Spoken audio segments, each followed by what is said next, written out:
In this video we're going to look at the brake press machine. It's a 3-in-1, does guillotine, does the bends and it does rolling.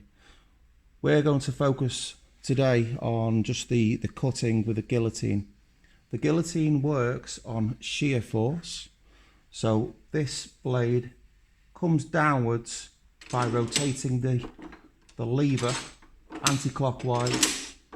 The blade comes down and cuts against the front edge of the base plate.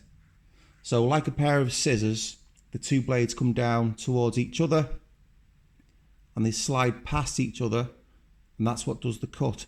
They don't come down on top of each other like this. The two blades slide past each other, and that's how this works. Shear force.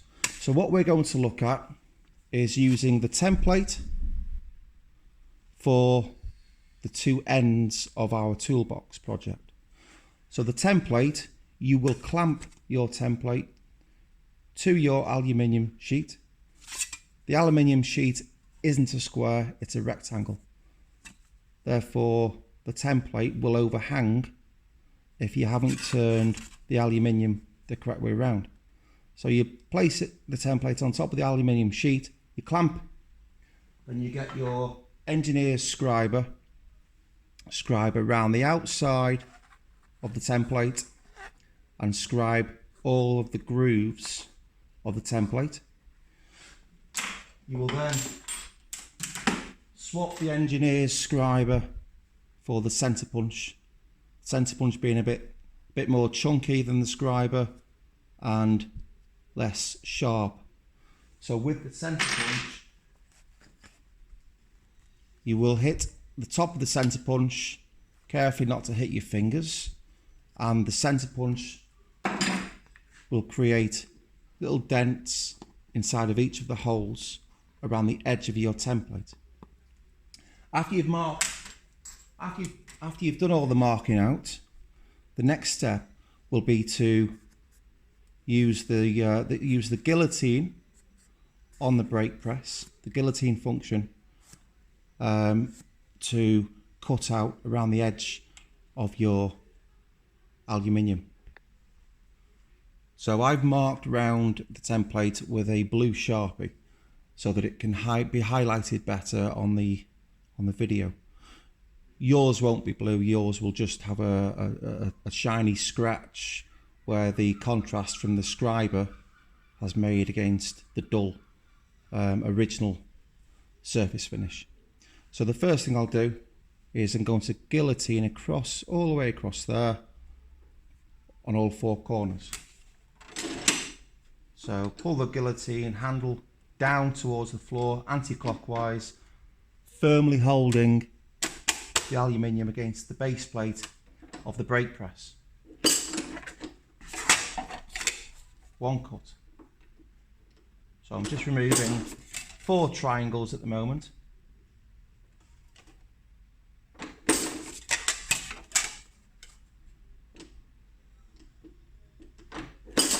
Okay, so I've taken off 4 triangles, 1, 2, 3, 4. That's the first thing you're going to do.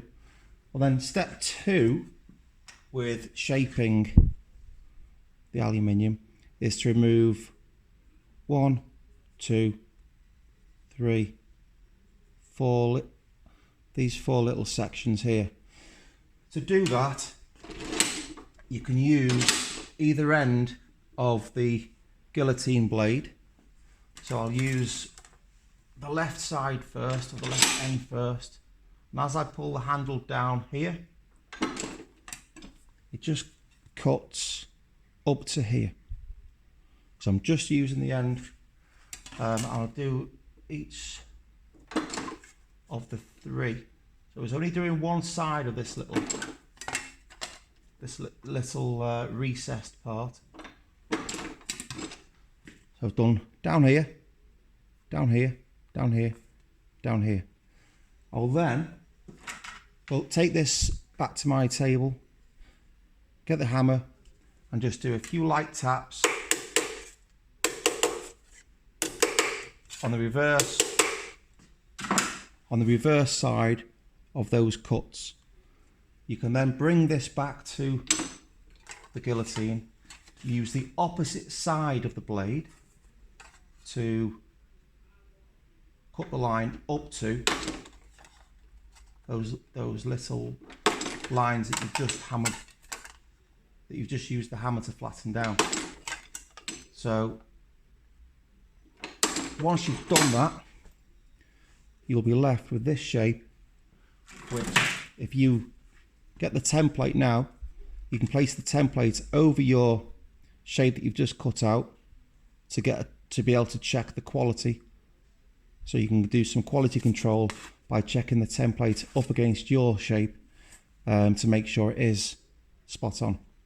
So that is how you use the brake press to shape your aluminium sheet for the two ends of your toolbox. This is end number 1. You're going to need 2 of them. So after you've done that one, if you're having to wait to use a drill to drill through these center punched indents that you've created, you can go ahead and get your second piece of aluminium and you can start this whole process again. Make sure that you write your name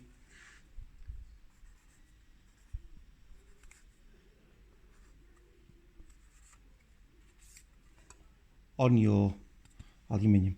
That way it's less likely to go missing. Thank you for watching.